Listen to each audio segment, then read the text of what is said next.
Maegovanen Tolkien dili, imlimbaire mathlin fararda. Bienvenue dans un nouvel épisode de Tolkien en bref.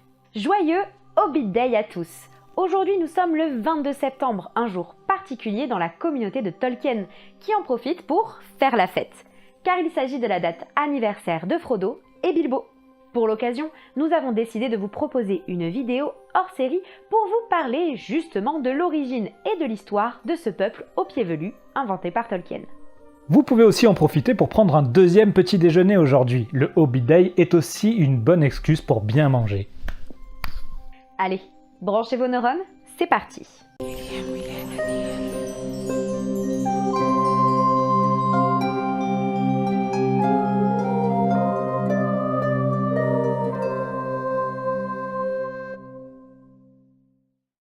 Donc, les hobbits sont les personnages qui représentent sans doute le plus l'univers de Tolkien dans l'imaginaire collectif. Mais c'est un peuple sur lequel nous n'avons finalement que peu d'informations en ce qui concerne leur histoire par rapport à l'importance qu'ils vont prendre dans les récits du Troisième Âge. Commençons par une petite description. Tu sais, je crois que j'ai quand même une bonne idée de ce à quoi ça ressemble des hobbits. Peut-être, mais ça ne fait pas de mal. Les hobbits ont différents noms. Kuduk, dans l'ancienne langue hobbit, Kud Dukan ou Hobbitla, ce qui signifie habitant de trous dans la langue du Rohan, petites gens, halfling, lutins, hommes nains ou demi-hommes pour les humains, et les elfes les nomment Perianath. D'après Tolkien, ils seraient apparentés aux hommes, mais se considéreraient comme une espèce distincte. On peut donc considérer qu'ils sont une branche de l'espèce humaine qui aurait évolué de son côté, mais avec une taille réduite. Les hobbits mesurent entre 66 cm et 1,33 m, avec une moyenne de 1 m. D'où le terme de demi-homme, qui serait basé sur la différence de taille avec les Núménoréens et leurs descendants, connus pour être un peuple atteignant facilement les 1,90 m, voire 2 m. Ils vivent en moyenne 80 ans, mais dépassent couramment les 100 ans. Ils se considèrent comme majeurs à l'âge de 33 ans. C'est en cela que l'on peut considérer qu'ils sont en effet des humains qui auraient rétréci, car ils semblent posséder les mêmes caractéristiques en ce qui concerne, par exemple, la longévité ou le vieillissement. Ils sont décrits comme généralement imberbes, mais avec des cheveux frisés, tout comme les poils de leurs pieds, qui sont particulièrement velus, grands pour leur taille, et avec une plante des pieds extrêmement dure, ce qui leur permet de marcher pieds nus la plupart du temps. Ils ne portent donc pas de chaussures, mais s'habillent de couleurs vives, notamment avec du jaune et du vert. Tolkien les décrit avec un visage souriant et chaleureux, prompt au rire. Ils aiment la paix, la tranquillité, une terre bien cultivée, les fêtes, les cadeaux et surtout de nombreux repas en abondance. 6 repas par jour dans l'idéal. Ça, c'est un peuple qui a le sens des priorités.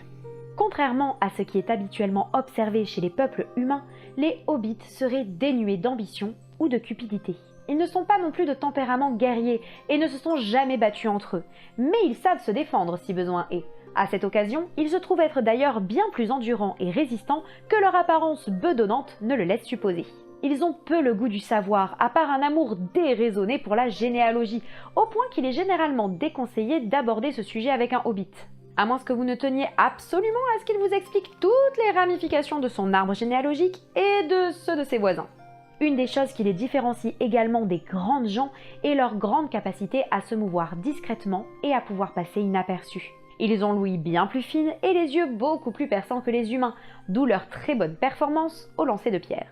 Mais une des grandes fiertés des hobbits reste l'invention de l'art de fumer l'herbe à pipe, qui semble en effet venir d'eux, avant de s'être transmise à d'autres populations, notamment par les rôdeurs. Les hobbits, comme leur nom, Hobbitla, le sous-entend, vivent traditionnellement dans des trous, aussi appelés Smial.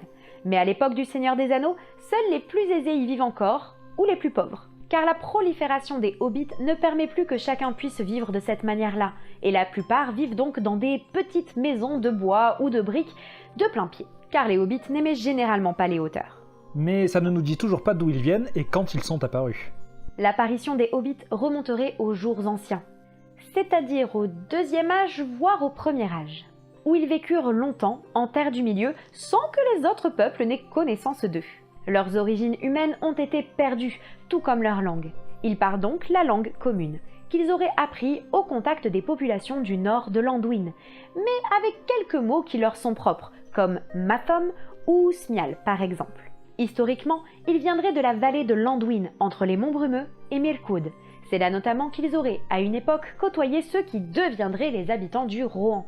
Le Rohan et le Gondor possèdent en effet des légendes sur le petit peuple. Depuis ce temps, 3 peuples de hobbits distincts semblent exister. Il y a tout d'abord les pieds velus. Plutôt bruns de peau et imberbes, ce sont les plus petits des 3 tribus, mais les plus nombreux. Ils aiment vivre dans les montagnes et les collines. Ils sont décrits comme ayant beaucoup côtoyé les nains, étant donné qu'ils vivaient plus facilement sur les contreforts montagneux que les autres. C'est d'ailleurs eux qui gardèrent le plus longtemps l'habitude de vivre dans des trous. Les Fortos, ou forts dans l'ancienne traduction, sont les plus grands et lourds, vivant sur des terrains plats et en bord de rivière. Ils se cachaient moins des hommes que les autres. Ce sont les seuls hobbits à ne pas avoir peur de l'eau et à savoir nager. Ils sont également les seuls à pouvoir arborer un léger duvet sur le visage. Enfin, les Poblem, ou pâles dans l'ancienne traduction. Ce sont les plus hardis et aventureux des hobbits, et ils étaient en bons termes avec les elfes. Ils ont les cheveux et la peau plus clairs que les autres, d'où leur nom, et sont plus grands et élancés. Ils aiment vivre dans les arbres ou les terrains boisés. Les Touks et les Brandeboucs sont connus pour avoir des origines Poblem. En 1050 du Troisième Âge, les pieds velus quittèrent le Val d'Anduin pour passer les montagnes et entrer en Eriador pour s'installer au Mont-Auvent. Les raisons de cette migration ont été perdues, mais leur légende parle de la prolifération des hommes dans cette région et du nombre tombé sur la forêt, qui aurait donc poussé les hobbits à partir. Les autres tribus hobbits suivirent petit à petit le mouvement migratoire. Ainsi, vers 1150, les Poblem traversèrent les montagnes de brume au nord d'Imladris et s'installèrent dans l'Angle. Les Fortos traversèrent les montagnes de brume par la porte de Corne Rouge. Certains s'installèrent dans l'Angle, avec les Poblem, d'autres en Dunland. Vers 1300, les pieds velus, les Poblem et une grande majorité des Fortos émigrèrent vers la région de Brie. Enfin, vers 1356, les derniers Fortos quittèrent l'Angle pour Brie. Mais certains retournèrent dans le Rhovanion. Ces derniers, ainsi que quelques groupes de hobbits qui y étaient restés, furent appelés hobbits sauvages et vivaient dans le Val de l'Anduin, près de Mirkwood. C'est sans doute à cette époque que les hobbits apprirent l'art de l'écriture et de la lecture au contact des Dúnedain qui vivaient dans ces régions. Leur première légende ne remonte d'ailleurs pas plus loin que leur période d'errance et de migration. Un important groupe de hobbits, mené par Marchot et Blanco, entamèrent une deuxième migration en 1601, où ils traversèrent la rivière Barandouin pour fonder de l'autre côté le comté, avec l'autorisation du roi Aglareb II, alors seigneur de l'Arnor. Les seules conditions du roi furent qu'il lui prête allégeance, qu'il laisse passer les messagers du roi, qu'ils entretiennent les ponts et les routes, et dans un autre texte, qu'il laisse le roi venir faire ses parties de chasse 3 fois par an dans cette région, car le comté était une terre fertile, mais aussi une terre de chasse avant l'installation des hobbits. C'est à cette époque que les archives hobbits débutèrent. La fondation de cette région marque également le début du calendrier hobbit. Vers 1630, les Fortos du Dunland émigrèrent finalement dans le comté. En l'an 1636, ils subirent, comme le reste de la Terre du Milieu, la Grande Peste, qui fut suivie d'un long hiver glacial et d'une terrible famine. Mais les hobbits se multiplièrent ensuite à nouveau. Les hobbits auraient, en tant que sujets d'Arnor, participé aux guerres opposant le roi d'Arnor au seigneur d'Angmar, en envoyant des archers, entre 1300 et 1975. Mais aucune trace n'en est faite dans les archives humaines et leur participation n'est donc pas certaine. Après la destruction du royaume de l'Arnor en 1975, les hobbits continuèrent leur vie dans cette région qu'ils considéraient leur. Ils avaient d'ailleurs presque oublié qu'ils étaient jusque-là les sujets du roi, et avaient encore plus oublié le fait que leur région était protégée par les Dúnedain. Ils prirent donc un chef, ou Taïn. Le premier, Bucca des Marais, fut le fondateur du clan Brandebouc. Puis, les Taïn furent choisis dans le clan Touk, étant généralement des chefs militaires. Avec l'installation de la paix, ce titre devint plus honorifique qu'autre chose. En 2460, Sauron réinvestit Dol Guldur et le mal revint en Rhovanion.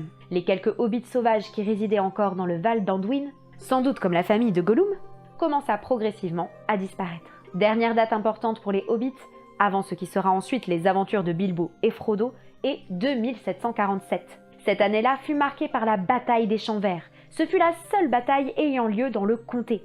Elle opposa les hobbits à une invasion d'orques venue du mont Gram et menée par le chef orc appelé Golfinbull, qui fut décapité par le fameux Bandobras Took, ancêtre de Bilbo. Enfin bref, J'espère que cet épisode vous a plu et qu'il vous a éclairé sur les origines des hobbits ainsi que sur leur histoire. N'hésitez pas à vous abonner à notre chaîne, à nous laisser des commentaires et à nous suivre sur les réseaux sociaux. On se retrouve très vite pour poursuivre notre voyage en Terre du Milieu. Namarie Tolkien Jili.